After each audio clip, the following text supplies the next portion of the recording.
বিমান হামলা চালায় ইসরায়েল। এরপরই ইরানও পাল্টা হামলা শুরু করে। টানা কয়েকদিন ধরে দুই দেশের হামলা পাল্টা হামলায় উত্তপ্ত হয়ে উঠেছে মধ্যপ্রাচ্য।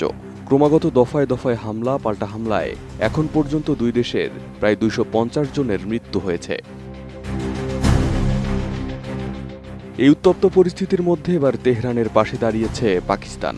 ইরানের ইসলামিক রেভলিউশনারি গার্ড কর্পসের সিনিয়র কর্মকর্তা এবং জাতীয় নিরাপত্তা পরিষদের সদস্য জেনারেল মহসেন রেজাই এক সাক্ষাৎকারে বলেন, পাকিস্তান আমাদের আশ্বস্ত করেছে যদি ইসরায়েল পারমাণবিক বোমা ব্যবহার করে তাহলে তারাও ইসরায়েলের ওপর পারমাণবিক হামলা চালাবে। অ্যান্টিব্যাকটেরিয়াল অ্যাডিটিভ যুক্ত সেরা ওয়াটার ট্যাঙ্ক বিশুদ্ধ পানিতে ব্যাকটেরিয়া জন্মাতে দেয় না। জেনারেল রেজাই বলেন, পাকিস্তান এখন ইরানের পাশে দাঁড়িয়েছে এবং মুসলিম বিশ্বের ঐক্যের ডাক দিয়েছে। তেহরান এখনও তার অনেক গোপন শক্তি প্রকাশ করেনি।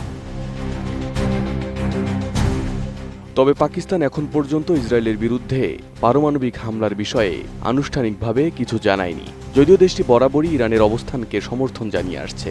পাকিস্তানের প্রধানমন্ত্রী খাজা আসিফ এক অনলাইন পোস্টে বলেন, ইসরায়েলের পারমাণবিক সক্ষমতা নিয়ে পশ্চিমাদের চিন্তা করা উচিত, কারণ এই সংঘাত শুধু একটি অঞ্চল নয় বরং পুরো বিশ্বকে বিপদে ফেলতে পারে।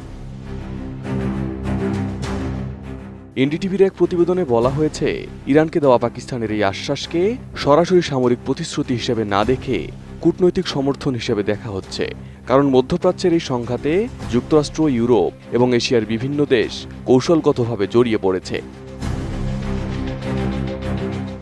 এদিকে ইরান ইসরায়েলের সংঘাতময় পরিস্থিতিতে উদ্বেগ প্রকাশ করেছেন যুক্তরাষ্ট্রের প্রেসিডেন্ট ডোনাল্ড ট্রাম্প। চেষ্টা করছেন এই দুই দেশের শান্তি চুক্তির জন্য। আবার ইরানের বিরুদ্ধে হুঁশিয়ারি দিয়েও বলেছেন, তেহরান যদি ইসরায়েলের হামলার জেরে যুক্তরাষ্ট্রকে আঘাত করে তাহলে যুক্তরাষ্ট্র ইরানে এমন শক্তি নিয়ে হামলা করবে যা ইতিহাসে আগে কখনো দেখা যায়নি।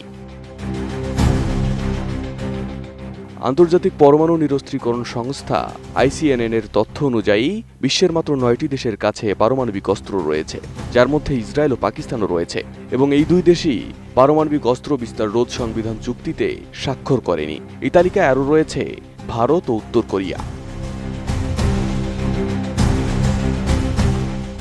বিশ্ব রাজনীতিতে এমন সংকটময় পরিস্থিতি চলতে থাকলে বড় ধরনের পারমাণবিক সংঘর্ষের ঝুঁকি বাড়ছে বলে মনে করছেন বিশ্লেষকরা।